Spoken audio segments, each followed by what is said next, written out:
Welcome to Across the Ring. My name is William Mayhem Michaels. And this is the scientist, Carl Schupfer. And today we are here with the strategist, J.B. Stevens. Welcome to our show. Yeah, thanks for having me. Absolutely, brother. Hey, JB, why don't you go ahead and tell us a little bit about yourself and your background? Well, I'm a manager, commentator, interviewer, ring announcer in pro wrestling. Only 20 years old. A lot of people, they find that out when I'm giving out business cards, and they're like, "You're only 20 years old? What?" And I'm based out of Southwest Georgia, so a lot of my work is in Georgia, Florida, and a little bit in Alabama. So it's pretty much most of what there is to me, you know. So how did you first get introduced to pro wrestling? Like when did you become a fan?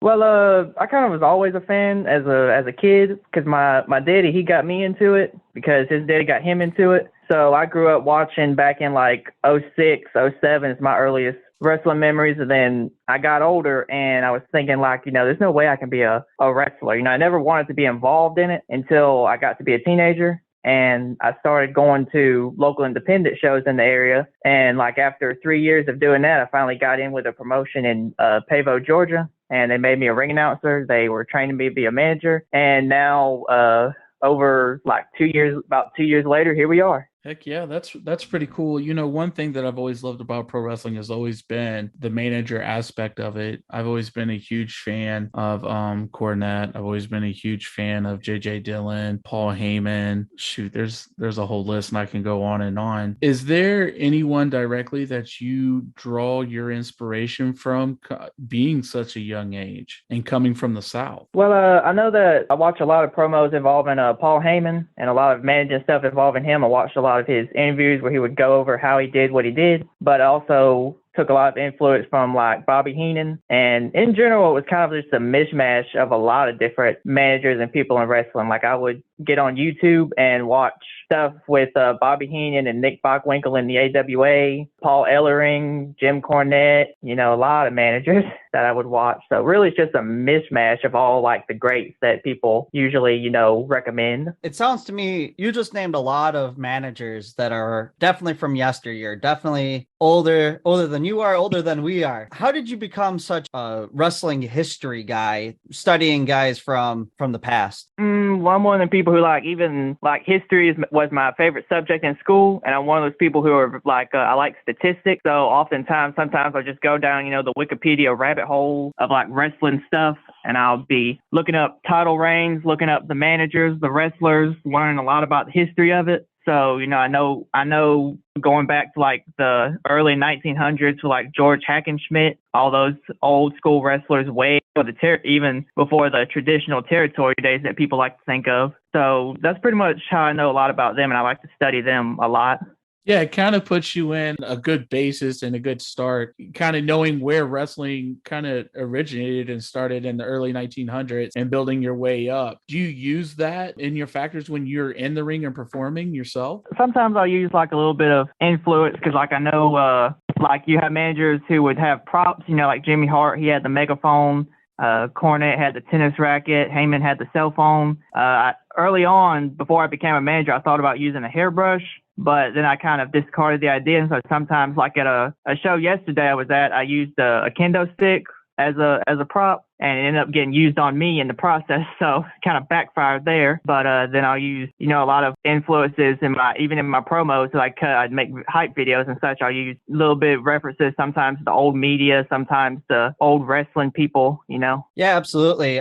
You sent us over a few different things for us to study up on you ahead of this interview. And the first one was kind of your pitch for yourself. I thought that it was really cool where you had a green screen where your background was, the graphic for you, and then you're talking over it. That's very old school, and I really appreciated that a lot. I wish there was more old school style promos where it's just a guy talking to you, giving them their pitch. And so I think it's really cool that you do stuff like that. Yeah, I like those, like you mentioned, like the old studio shows that people used to do.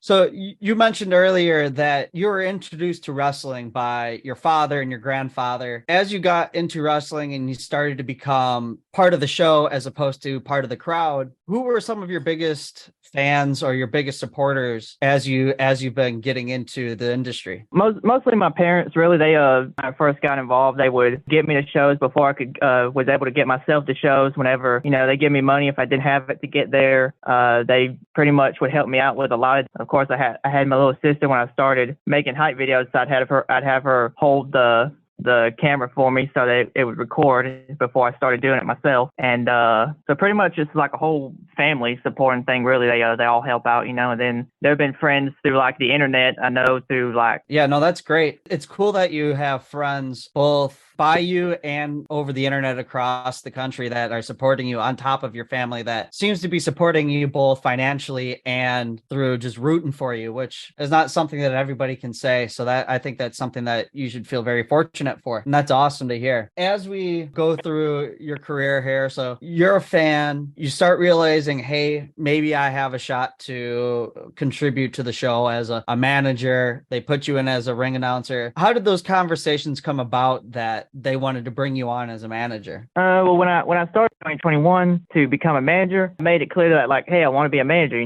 so we worked towards that. And becoming a ring announcer at first, it was kind of a way to introduce me to the crowd, get me comfortable working in front of a crowd, make it where I would be able to be a good manager eventually. And after a while, I started attending the Sweat Academy in Albany, Georgia in 2022 in order to complete my managerial training. So then I debuted as a manager with them on October 30th of last year. And so then, of course, started doing interviews and commentary in between those two times with different promotions. And so now I kind of do it all, like a jack of all trades, sort of. That's pretty sick. I think that it's awesome that you're doing so many different things within wrestling. I think there's many fans out there that dream of being on the show in some way, and not all of us are physically capable of being a wrestler. So finding your way in the industry outside of being a wrestler is an inspiring thing.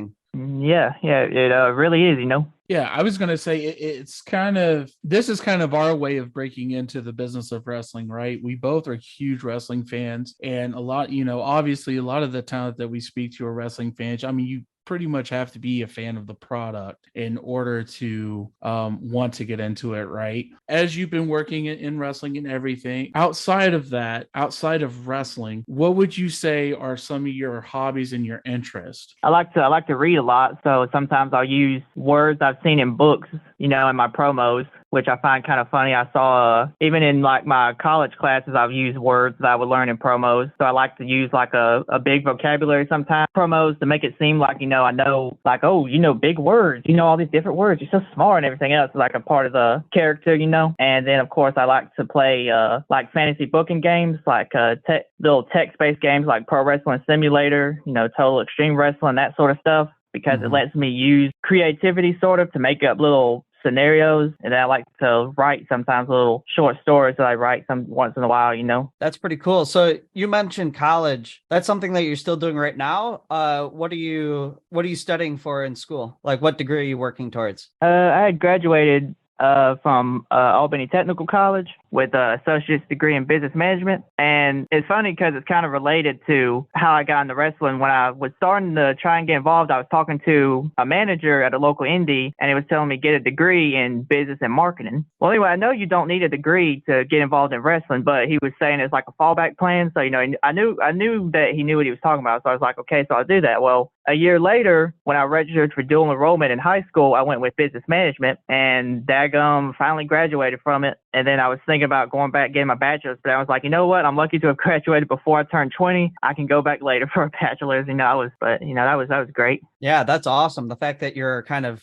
doing both at once and really figuring out as many ways as possible to educate yourself and to kind of get ahead. That's pretty impressive. You talk about people look at you in the industry as being a young guy, and it surprises them. The fact that you're achieving so much so quickly is something that is pretty admirable.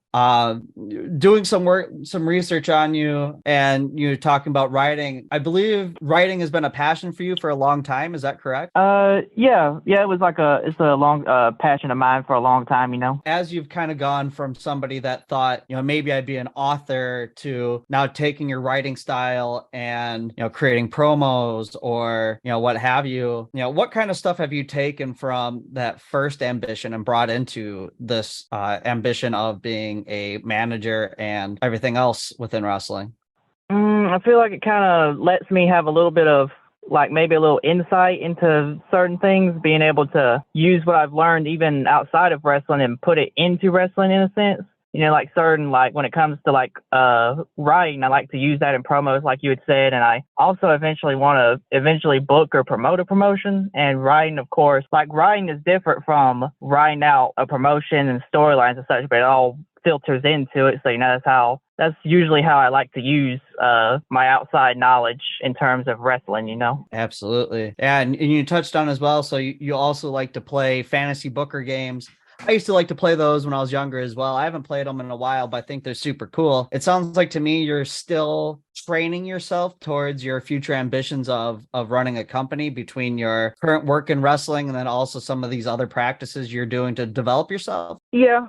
Yeah, I like to use those games, like I said earlier, to help with my creativity and be able to write out scenarios in my mind that I can, kind of picture with my mind, and then being able to, like you said, train myself for like a future promoting perhaps, which, certainly won't happen anytime soon. I need more experience in it. I also need, to focus on the real life aspects outside of professional wrestling more in the near future. But like, yeah, it's a good, like any promoters, how Tony Khan he said before, like he would use fantasy poker games years and years ago, writing out whole shows, training himself. So that's it is a good way. I gotta admit, it's a good way to, learn how to run a promotion without, all the things that get in the way in terms of, real life. Right. You don't have to have Tony Khan money in order to have promotion when it's a video game.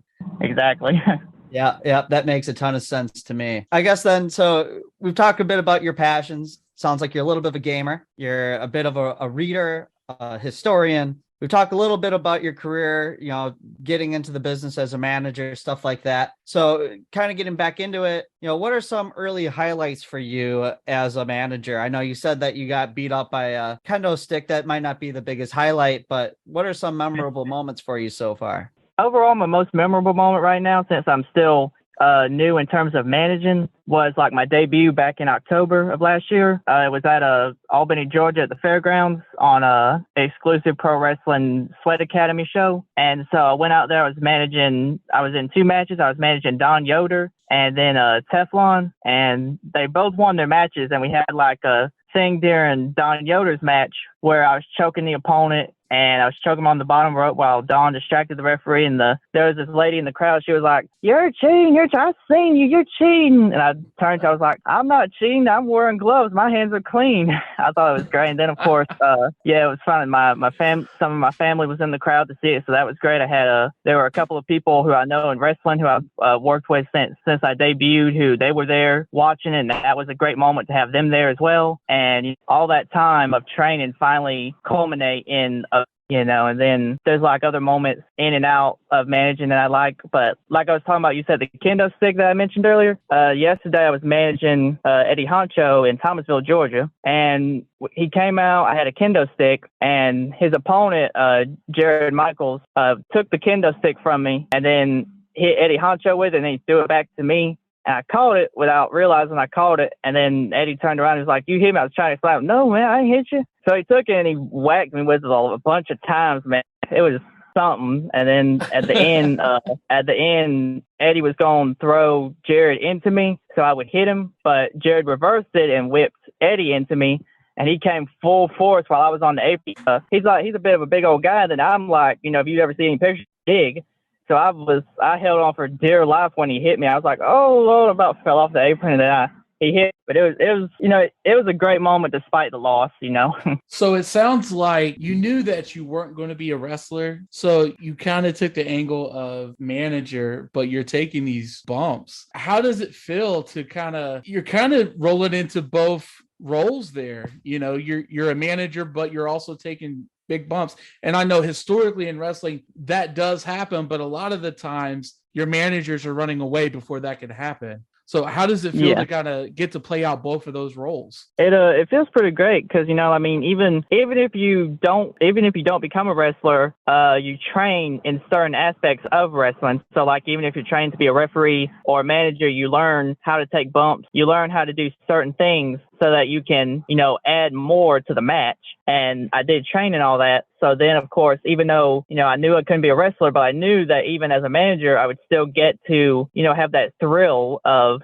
you know, like, oh no, I'm down and he's hit me, everything else. And but like I have limits, you know, I'm not about to take a power bomb off the top rope into the table and everything and dive from this great height and take a chair shot to the head and all this other nonsense. No, I'll take mess that looks bad, but like, you know, like kendo sticks and getting taken down from the apron and everything else. Like I'm not doing nothing insane. No, That I have makes my sense. limits. Yeah, I imagine too, as you know, you're a bit of a historian. I imagine you're staying away from scaffolds as well, you know, as a manager. So Yeah. we've talked a lot about you being a manager and a little bit about you as a ring announcer, but you said you have other roles as well. Take us through a little bit what it's like when you do some of these other roles as an interviewer or as a commentator. Yeah, interviews. I do. I started doing interviews September 18th, 2021, and it's great doing those because like in backstage interviews, you know, it's pretty easy. You know, you get dressed up, you go back there, take or two. Sometimes it takes a lot of takes, which is fine because it's all recorded, you know. And then, of course, started commentating June 12th of last year because I went down to Tampa, Florida for a Tampa Bay Pro Wrestling show, and that's when I began commentating. So I've had play-by-play and color, which personally I prefer color because I feel like I'm much better at color than I am at play-by-play. It's fun doing commentary, especially because unlike interviewing, you usually have a partner with you, so you get to bounce back and forth. Like I do a play-by-play with American Warrior Wrestling Alliance, and I do color commentary with Florida Wrestling Empire. And back in March, I was at a Florida Wrestling Empire show, and my commentary partner that night was Vinny Ramaguchi, I believe was his name. And it was fun because we bounced back and forth off each other. He was doing play-by-play. I did color. We had like a segment where Fidel Sierra, a Cuban wrestler, came out, was talking about politics and everything else. I had said that he's coming up here to Florida talking about American politics, and he comes from a place where you can't even elect your own leaders. And he thought that was funny. Vinny did, but you know, that's some of the highlights really. That's pretty awesome. It sounds like you really enjoy all these facets. And when you're doing more of an interview style segment, who do you kind of pull from for that? With interviews, I watched a lot of like Mean Gene interviews. Like I said, I would watch interviews in the AWA with Bobby Heenan and Nick Bockwinkel, and oftentimes Mean Gene would be the one interviewing them. So I would watch, even when I was watching those interviews, studying how the wrestlers would cut promos, I also watched how the interviewers would interview them. And of course, Jim Ross, there's one particular interview / promo where it was him and Terry Funk, the one where Terry Funk's talking about he had a dream, Ric Flair in the limo driving up. And so I would watch how the interviews do. So pretty much Jim Ross and Mean Gene were the ones that I really watched when it came to interviewing. So when you mentioned that Mean Gene is one of the main ones that you pulled from, are you talking Mean Gene before he went to WCW or after, when he kind of worked with Tony Schiavone and Mike Today, or both eras? Before, when he was in the AWA and WWF. Okay, that's pretty cool. Yes, on a more student of the game type thing. Yeah, what is a underrated moment for you in wrestling that you like to bring up as oh man, well, there was this one time this happened in wrestling, and that's like one of my moments. I know like a lot of people like to talk about stuff that happens with like the big moments like Hangman, and then you have when Daniel Bryan became the champion at Mania 30. You have all those big moments, and then certain littler moments sometimes can get overlooked. And honestly, I hate to say that I don't really have one that comes to mind at the moment, but just people should always be on the watch for those little things, because the little things lead to the big things, Absolutely. That makes a lot of sense to me. the big moment for me, that's probably one of my favorite. Everyone knows I'm a tag team guy. I'm a faction guy. And during the Attitude Era, my big moment was when Edge speared Jeff Hardy off of the ladder. I don't think that has ever been duplicated. And what people don't know is the story behind that and how that happened was they couldn't find a way to get Jeff to swing prior to that, so Edge could hit him with that spear. And the person that actually came up with how to make that happen was Bubba's pulling the ladder away and Jeff is latching his foot on to be pulled, like he's trying to pull the ladder back. So that's the little thing that causes a swing that allows the spear to happen perfectly. And what a lot of people don't know is the person that actually came up with that was Rhino. Rhino was actually sitting in the arena the night before watching them in the ring with Lita, and they were like, oh, we can't figure this out. We can't figure this out. And Rhino's like, well, why don't you do this? So, like JB just said, it's the little things that happen that can make the big things happen. I just wanted to capture on that for a minute. Yeah. I would say my favorite moment, it's a TLC moment, but a very different TLC moment. WLC, I think, is a very overlooked match in wrestling history. So I guess we're kind of getting to the end here. We've talked about a lot of things. You have a lot of roles and a lot of things to say, and you're very early in your career and you have a ton of potential. I think that people listening are going to be really compelled to want to see you perform as a manager, along with, see the different guys that you've highlighted today, see what they can do in the ring, either with you or against you. But there might be a couple of people hanging out, waiting for that last little bit of convincing as to why they should come out and see you wrestle. So to those people still holding out, what is your pitch to them as to why they should come out and see you perform? Well, they sometimes you got to see something outlandish, and that's pretty much what I provide. I go out there in front of people with a purple blazer. I get a lot of comments from the crowd about it. I do all this crazy stuff like with the kendo stick yesterday. Of course, that's going to be on YouTube on the Solid Rock Championship Wrestling channel before long. And then, of course, I have my videos on social media where I'm saying a lot of different things, putting a lot of little things together, all the little pieces. People get to watch my brain tick as it makes my mouth move to say all these crazy things sometimes. And people, sometimes you got to get rid of the monotony. You got to get rid of the mundaneness of everything, make things exciting. That's pretty much what I like to bring to people is excitement, so that's really why they should come out and see me manage, see me announce, interact with me and see my clients, all that good stuff. Awesome. That's what we love to hear. And we're going to go ahead and wrap this up now. I'd like to thank JB Stevens for taking the time to talk to us today. Yeah, no problem, man. Good talking. Absolutely. Also, don't forget to follow us on Instagram at Across the Ring. And also follow JB Stevens on Instagram as well at ASE_JB Stevens. Subscribe to our show on your favorite podcast platform so you don't miss an episode. Most importantly, remember, you just never know who's right across the ring.